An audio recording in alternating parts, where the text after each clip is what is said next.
you know who is responsible for a specific process in your organization, who performs the work, or who needs to be informed? These are common questions, and many organizations don't actually have a clear answer. In this video, we'll explain what the RACI model is and how you can use it to clearly define roles and responsibilities within your organization. RACI is used to clarify roles and responsibilities in a process or activity. RACI stands for responsible, accountable, consulted and informed.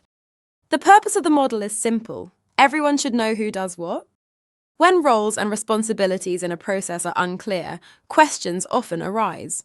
Who makes the decisions? Who performs the activity? Who approves the result? And who needs to be informed? By using RACI, we can clearly define these roles when documenting a process. Here we see the conduct procurement process.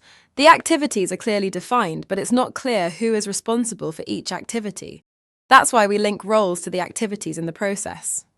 The relationships between roles and activities define the responsibility assigned to each role. A role may be accountable, responsible for performing the work, consulted or informed in connection with a specific activity.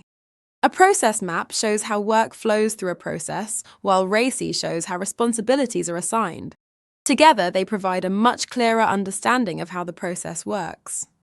Based on the model and the relationships we've created, we can also generate a clear responsibility matrix. The responsibility matrix provides an easy-to-read overview of roles and responsibilities across the entire process. RACI is a simple yet powerful tool for creating clarity around responsibilities.